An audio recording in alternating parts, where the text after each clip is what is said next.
Temos até mesmo que ter um tempo maior para ela contar todo o testemunho, mas será até mesmo impossível. Por quê, irmãos? A história é tão grande, o sofrimento, o encontro dela com Jesus, e para ela chegar até aqui, que qual até mesmo ela já tem aí uma escrita de um livro todo contando aí a biografia da história da sua vida. Então, meu amado irmão, em meia hora, 40 minutos, seria impossível ela contar detalhadamente o seu testemunho. Mas eu tenho certeza que diante de um resumo, ela vai contar aqui as partes mais importantes que vai aí tocar no tocante do seu coração. Então, missionária Juliana, eu quero que você fique à vontade agora na direção do Espírito Santo e faça aquilo que Deus designou ao teu coração.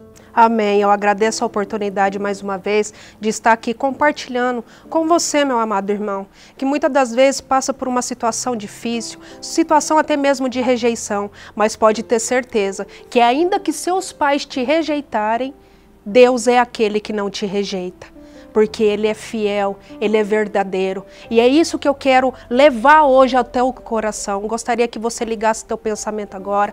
Não disperse nada. Liga teu pensamento agora em Deus. Porque agora o que eu vou te contar vai impactar o teu coração. Eu disse desde o começo do programa sobre rejeição. Eu fui rejeitada desde o meu nascimento. Fui filha de uma prostituta, no qual me abandonou durante 2 meses, já que eu tinha nascido. E eu fui abandonada com uma família no qual me criou, porém sempre tive a consciência daquela família que não era minha, porque sempre tinha alguém para me lembrar que aquela família não era minha, que eu estava ali de favor. Então eu cresci com aquilo dentro do meu coração, querendo saber o que era o sentimento de amor. Eu queria conhecer a minha mãe, saber a minha história, da onde eu vim, o porquê ela me deixou. Mas eu quero te dizer algo, ainda que todos te abandonarem, existe um Deus que zele por você, e esse nunca vai te abandonar. Então eu cresci, me tornei uma adolescente, um tanto complicada, por causa dessa revolta em meu coração. Conheci um rapaz nos meus 13 anos de idade, o qual eu tive um relacionamento muito longo. E através desse relacionamento, eu acreditava que era um passaporte para eu ter uma família, uma construção de uma família. E não foi isso que aconteceu.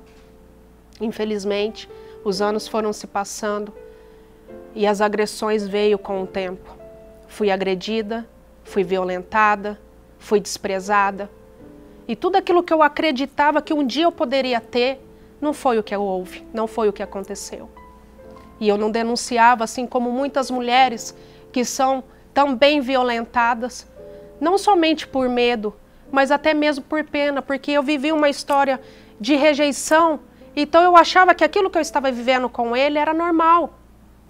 Então eu continuei estando com ele, mesmo sofrendo todos esses tipos de impacto. Só que, passando um tempo, estava próximo do nosso casamento, e foi aonde eu descobri, né, o que ele fazia no oculto. E quando eu descobri o que ele fazia, né, ele já me traía há um tempo, o meu chão se abriu. Eu não tinha mais perspectiva. Foi aonde eu comecei a beber. Eu conheci a bebida, eu conheci o cigarro, eu conheci as drogas. Porque eu já achava que eu não tinha nada a perder. Então eu comecei a beber de segunda a segunda. A minha companheira era a bebida, porque eu já imaginava que eu não tinha mais nada a perder, que tudo que eu tinha desmoronado.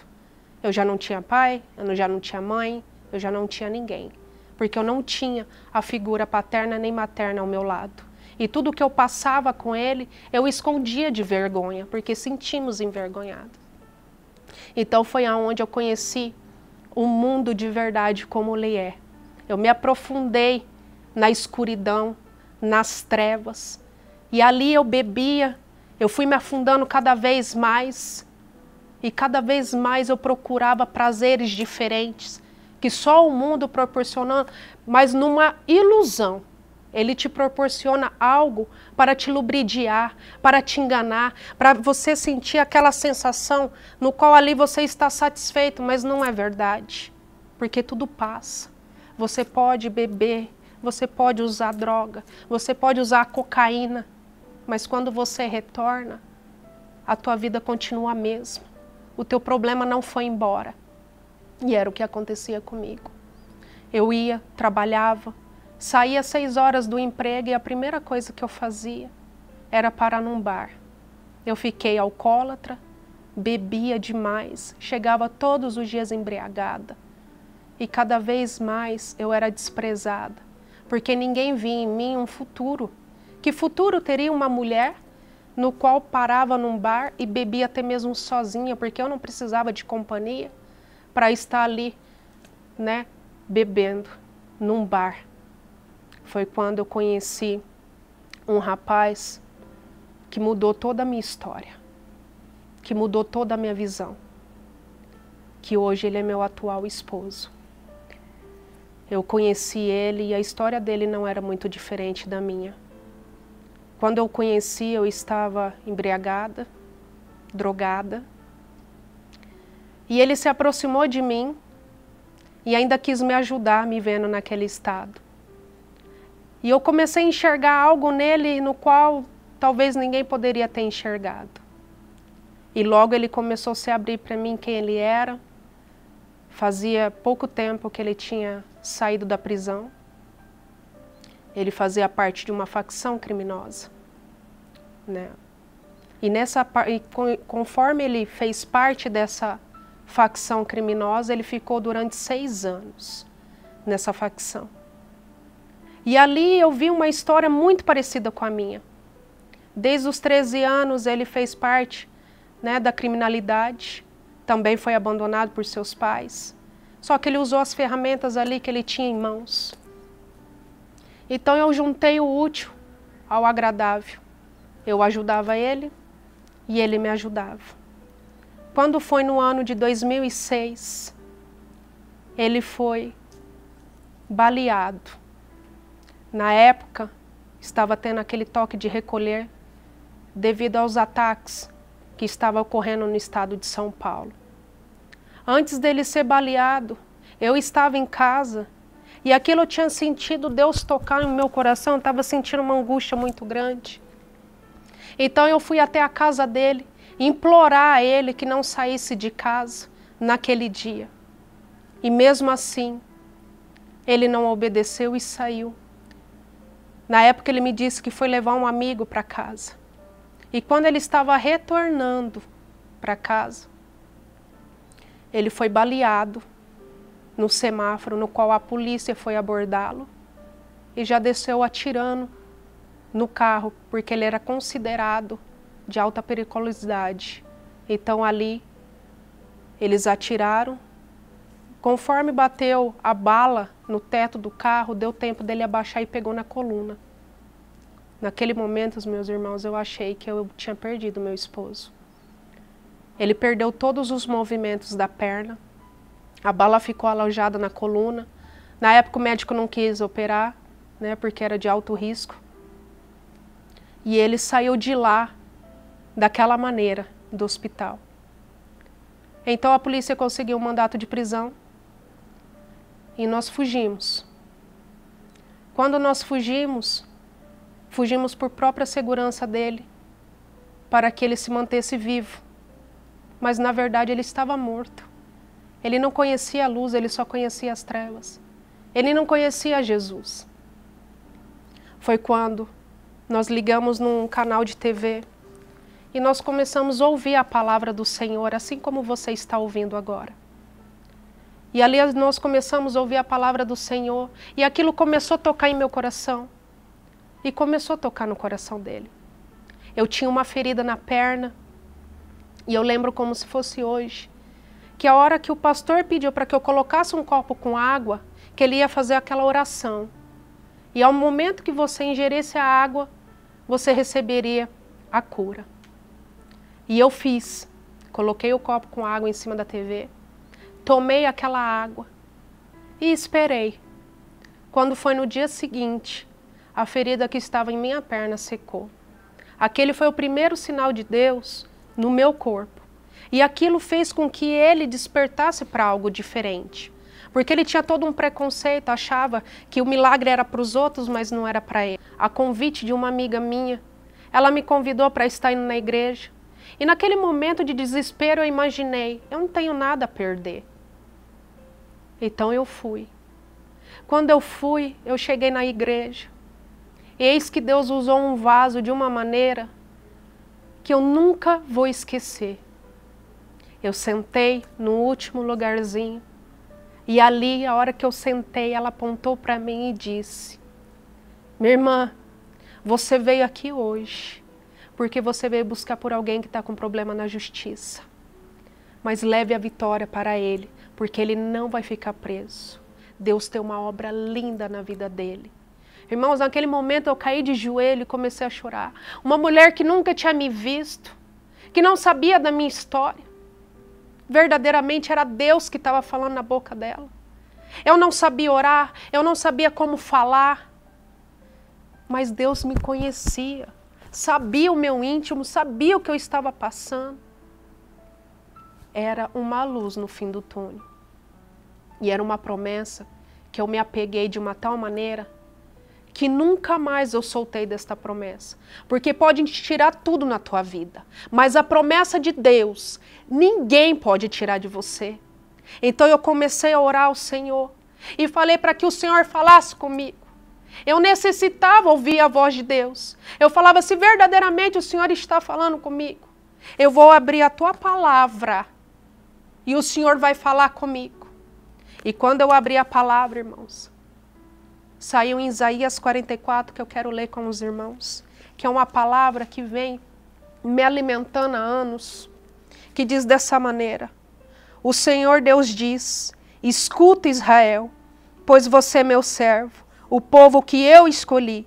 Eu, o Senhor, o seu Criador, o tenho ajudado desde o dia em que você nasceu. Israel, meu servo, não fique com medo, pois eu o amo e eu escolhi para ser meu. Irmãos, eu não tinha nada, mas eu tinha esperança de dias melhores. Por mais difícil que era a circunstância, por mais difícil que era estar vivendo aquele momento de abandono, de sofrimento, porque você que talvez está com teu filho preso, com teu marido perdido nas drogas, na bebida, pode achar que não tem uma luz no fim do túnel, mas pode ter certeza que ainda existe um Deus que opera milagres, e é esse Deus que eu creio, e é esse Deus que eu quero te apresentar. É um Deus que operou na minha vida e vai operar na tua vida também. Pode ter certeza, irmãos, porque Ele fez e faz até hoje. E eu me apeguei àquela promessa de uma tal maneira que nada e ninguém podia mais me abalar. Eu ia nas visitas e ia semeando no coração do meu esposo. Quando eu contei para ele o que Deus tinha falado para mim, irmão, pensa numa ira, num irmão, no qual ali ele ficou extremamente furioso. Não era ele, era o mal que estava nele. Ele começou a me chamar de louca. Virou e falou, escuta, você tá louca? Eu estou de condicional quebrada. Eu tenho 5 processos. Eu tenho interceptação telefônica. Você acha mesmo que eu vou sair daqui? Não, não vou sair daqui. Mesmo eu ouvindo tudo aquilo que eu estava ouvindo, eu semeei. Eu plantei a semente no coração dele. E quando eu saí, ele me contou que aquilo ficou martelando na cabeça dele. E aquilo ficou no coração dele. Foi quando ele resolveu pedir uma Bíblia emprestada ali por um companheiro de cela. E ali ele se fechou e falou com Deus. Falou, eu não sei orar, eu não sei como falar. Mas se é verdade o que ela está falando, que o Senhor venha falar comigo então.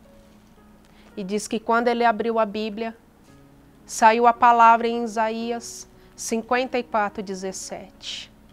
Mas nenhuma arma forjada contra ti prosperará. E se forem ao tribunal para lhe acusar, tu não serás condenado. Oh, aleluia! Deus é fiel, irmão. Ali eu já senti que Deus estava operando, porque tinha que operar primeiro nele. Porque Deus, para te entregar algo, meu irmão, Ele vai te entregar algo para que você não venha perder. Não é somente resolver aquele problema, daquela circunstância, naquele momento. É uma mudança de vida, é uma mudança de história. Então, no próximo final de semana eu fui visitá-lo. Já encontrei ele sereno, amoroso, diferente.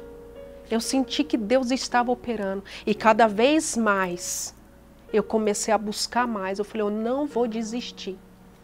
Mas, irmãos, o inimigo, ele é astuto. Ele não desiste fácil. Você está guerreando contra ele e ele contra você. Parecia que quanto mais eu orava, mais a situação complicava. A cada semana que eu ia visitá-lo, alguma coisa tinha acontecido. Uma novidade tinha acontecido. Na primeira semana, eu fui visitá-lo. Ele era piloto do raio ali onde ele estava. Na segunda semana, eu fui visitá-lo. Ele era piloto da cadeia, comandava toda a cadeia. Na terceira semana, eu fui visitá-lo. Ele comandava o interior de São Paulo inteira, o tráfico de drogas. E não bastando, me colocou ainda como guia do ônibus do presídio do comando. Chegou um momento, irmãos, que eu tinha tudo para desistir. Porque parece que quanto mais você ora, mais o negócio está estreitando, mais o negócio está afundando. É dessa maneira que o inimigo quer que você pense. Que a tua oração não está surgindo efeito. Que nada está acontecendo. Porque ele está guerreando contra você. Mas saiba que Deus é fiel para cumprir aquilo que ele prometeu. E ainda que você não acredite, ele vai cumprir da mesma maneira. E eu comecei a falar, Senhor, eu oro, eu estou buscando. E eu comecei a me enfraquecer, a desanimar. Porque eu sei que não é fácil. Você vai esperando o tempo. E o tempo vai te castigando. E a promessa não vem de encontro. E o tempo cada vez mais te castigando. Só que Deus não vai te dar nenhum fardo que você não é capaz de suportar. Eu cheguei no meu limite. Chegou um momento que eu não via mais a situação melhorar. E eu orei ao Senhor, porque eu estava com vontade de tirar a minha própria vida. Eu já não conseguia enxergar mais a luz do Senhor em minha vida. E eu comecei a desejar a morte.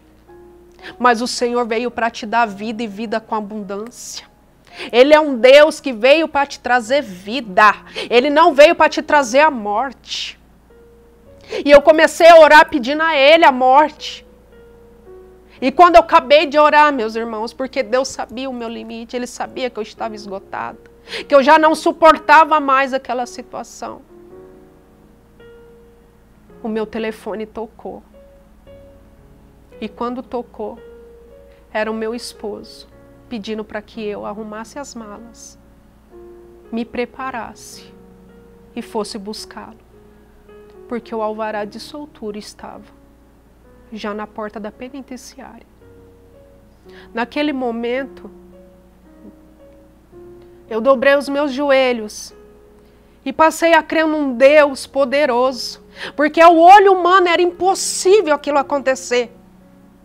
Ele estava de condicional quebrada, de 2 anos. Ele respondia 5 processos. Ele tinha uma interceptação telefônica. Para o ser humano aquilo era impossível. Mas eu sirvo um Deus do impossível e você também. Não importa o que o médico te disse. Não importa o que o advogado te disse. Confia naquilo que o Senhor tem falado em teu coração. Deus ainda ousa homens e mulheres dele para que venha falar no teu coração. E hoje ele está aqui falando aí em teu coração, para que você não perca a esperança, para que você não perca a visão da promessa, porque ele vai cumprir na tua vida. E eu fui para a penitenciária buscar o meu esposo. E quando eu vi ele sair, irmãos, o gozo que você sente na alma não tem explicação. Mas ainda existe o pós. Ele saiu da penitenciária e ele tinha feito um voto com o Senhor. Ele virou e falou para Deus que se Deus tirasse ele daquele lugar, ele ia servir a Deus em espírito e em verdade. Ele ia servir somente ao Senhor e ia sair da facção. E naquele momento, irmão, quando saiu, ele cumpriu o voto. Ele entregou a vida dele ao Senhor. Porque Deus dá algo, irmão, no tempo certo. Porque você conquistou. Deus sabe a intenção do teu coração. Sabe se você está sendo sincero com Ele. Porque no calor da emoção fazemos promessas, fazemos votos. Mas quando é a hora de cumprir o voto, muitas das vezes você não cumpre. E é isso que retarda a tua bênção. Porque Deus sabe a intenção. Ele sabe se pode entregar na tua mão. E isso vai acontecer no momento certo. É o momento no qual Ele vai te entregar no momento certo. E ali, ele cumpriu o voto. Aí veio as dificuldades financeiras, meus amados. Porque o inimigo, ele não brinca de ser inimigo.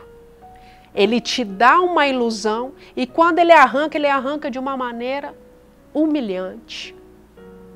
Chegou um momento no qual nós estávamos ali sem condições nenhuma financeiramente. Chegamos a passar necessidade, passamos o todo tipo de humilhação que você imaginar, para que nós viéssemos retroceder na fé, para que nós viéssemos voltar atrás e praticar as mesmas práticas que eram praticadas anteriormente. Mas nós colocamos uma posição na nossa vida. Nós íamos passar o que tivesse que passar, mas nós ia passar com Jesus. Passamos fome, passamos discriminação, nós não conseguimos nenhum tipo de emprego, porque ninguém queria dar oportunidade para um ex-presidiário. E, consequentemente, eu acabava também, passando por esse tipo de situação, porque eu era esposa dele. E ali a situação cada vez mais difícil, mais estreita. Mas ainda assim Deus vinha falando. Ele vinha falando que não tinha feito a gente cauda e sim cabeça. Eu não entendia naquele momento, como assim, Senhor? Eu passando por essa situação. Eu não tenho dinheiro nem ao menos para ter alimento dentro da minha casa. Como pode? Meus irmãos, Deus faz coisas extraordinárias. E eu comecei a confiar de uma tal maneira que ninguém poderia tirar aquilo de mim. E realmente o Senhor me fez cabeça. De uma faxineira, manicure, de uma mascate, Deus me fez uma empresária. Então eu decidi fazer um culto de ação de graça para o Senhor. Estou tentando resumir aqui, para que você entenda que não é porque aceitamos Cristo como único suficiente Salvador, que nós não estamos imunes aos ataques do maligno. Porque ele sempre vai te atacar. E muitas das vezes você questiona e fala, Senhor, por que o Senhor está fazendo isso comigo? Ei, meu amado, não é o Senhor, não. Ele está te poupando. Quem está te atacando é Satanás. Persegue quem te persegue. Deixa o Senhor cuidar da tua vida. Porque não é Ele que é o carrasco da tua vida. E sim Satanás. É Ele que tem lançado enfermidade. É Ele que tem lançado vício. É Ele que tem tentado destruir a tua família. Mas eu conheço alguém que pode mudar toda a tua história. E o nome dele é Jesus. Então eu decidi fazer um culto de ação de graça para agradecer tudo que o Senhor tinha feito. O meu marido, ele foi absolvido dos 5 processos que ele respondia. Ele foi um homem totalmente regenerado pelo Senhor. Começou a trabalhar. Eu também trabalhava. E eu decidi fazer um culto para agradecer ao Pai. Era dia de festa. Estávamos felizes. Eu pensei que a minha aprovação tinha acabado, que o meu sofrimento tinha acabado. E quando eu estava fazendo aquele culto, Deus usou mais uma vez um servo para falar comigo. Pediu para que o meu esposo colocasse a mão em meu ventre. E eu achei que naquele momento eu ia engravidar, porque era um sonho ser mãe. E naquele momento eu fiquei extasiada, alegre. Foi quando o pastor começou a profetizar, repreendendo a enfermidade que estava em meu ventre. Aquilo me assustou. Eu esperei acabar o culto e perguntei para o pastor o que tinha acontecido. Ele virou e falou: irmã, quando Deus revela é porque Ele quer curar. E Deus vai te curar desta enfermidade. Creia somente. Irmãos, e eu fui fazer um exame de rotina e constatou que eu estava com um câncer no colo uterino. Aquele momento, o chão se abriu para mim. Depois de tanta luta, tanto sofrimento, eu achei que eu ia ter um momento de paz. E eu descubro essa enfermidade maligna. Eu falei: Senhor, depois de tudo que eu passei, eu vou morrer agora. Aí eu lembrei do que o pastor tinha me dito. Que quando Deus revela, é porque Ele vai cuidar, é porque Ele vai livrar. E eu me apeguei a essa promessa mais uma vez. Irmãos, a sabedoria está com a mulher, você mulher que está me ouvindo. Muitas das vezes, a sabedoria está em tuas mãos. Você tem toda uma ferramenta na tua mão para mudar e edificar o teu lar. Você acha que eu levava problema para o meu esposo? Às vezes eu estava sofrendo, mas eu esperava ele dormir para chorar. Porque eu sabia que ele também não poderia me ajudar. E aquilo podia complicar ainda mais ele na fé. Então eu tinha que mostrar uma força que às vezes eu não tinha. Mas eu tinha sabedoria. E eu tinha que saber como conduzir a situação. Então eu sofri no silêncio. Conversei com ele e disse que ninguém deveria saber que eu estava com aquela enfermidade. Eu não contei para ninguém. Para parente, para vizinho, para amigo. Para ninguém. Porque ninguém poderia me curar. Somente Ele, Jesus Cristo de Nazaré. Ou você crê, ou você não crê. Por mais difícil que seja, eu fui por tudo ou nada. Quantas pessoas não morrem dessa enfermidade? Já perderam a esperança? Mas eu estava ainda com aquela esperança. E verdadeiramente, eu operei em 2010. E todas as sequelas que o médico disse que eu teria, eu não fiquei com nenhuma. E Deus operou grandemente na minha vida. Só que ainda não acabou. As lutas continuaram. Porque nós temos um galardão no céu. Aqui nós estamos lutando, porque Jesus falou o quê? No mundo tereis aflições, mas tem de bom ânimo. Eu venci o mundo. Ele nunca falou que nós não teríamos aflições, que não teríamos lutas, mas Ele nos deu a esperança de que Ele venceu o mundo, e se Ele venceu o mundo, nós também somos capazes de vencer. E passou um tempo, irmão, mesmo nessa adversidade toda, veio a bonança. Deus me proporcionou, aí eu abri a minha primeira loja de roupa. Deus fez de mim, que era um nada, uma empresária, respeitada, admirada por uns, talvez não por outros, mas Ele me colocou como cabeça, não mais como cauda, porque eu pelejei, continuei, não desisti, não voltei para trás. No segundo ano, Deus me proporcionou a segunda loja, e eu trabalhava naquilo que eu queria, aquilo que meu coração estava alegre. Mas chega um momento que você começa a arrumar desculpas para não ir adorar o Senhor. Eu já não buscava a face de Deus da mesma maneira que eu buscava antes. Com a mesma desculpa: eu estou cansada, hoje eu trabalhei demais. Ei, meu irmão, quero falar algo para você. Se você colocar o teu trabalho como impedimento para adorar o Senhor, fique em paz. Ele tira esse impedimento da tua vida. Porque tudo que for impedimento entre você e Deus, Ele tira. Então não use mais desculpa para adorar o Senhor. Glorifique Ele em tudo. Existe um tempo para todas as coisas, principalmente para adorar o Senhor. Porque se você tem vida, tem uma família, tem um emprego, pode ter certeza que Ele tem proporcionado isso na tua vida. E eu comecei a me afastar dos caminhos do Senhor, não voltando para o mundo, mas eu estava morna. Foi aonde eu tive um novo despertar. Eu fiquei enferma novamente. mas dessa vez com a síndrome do pânico. Eu cheguei a tomar 5 tipos de remédio diferentes. E foi uma das piores experiências que eu tive. Porque a síndrome do pânico, quem já teve, sabe como é difícil de conviver com essa enfermidade. É uma luta contra a tua mente, contra o teu corpo. Alguns acham que é espiritual. Mas nós temos que ser maduros suficientes para entender, separar o espiritual do natural. Existe causa e efeito. E eu não queria aceitar o tratamento.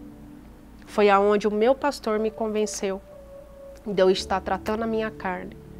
E durante 3 anos eu fiz o tratamento da síndrome do pânico para amenizar os sintomas. Porque a cura, ela só vem do Senhor. E eu buscava incansavelmente a cura da síndrome do pânico.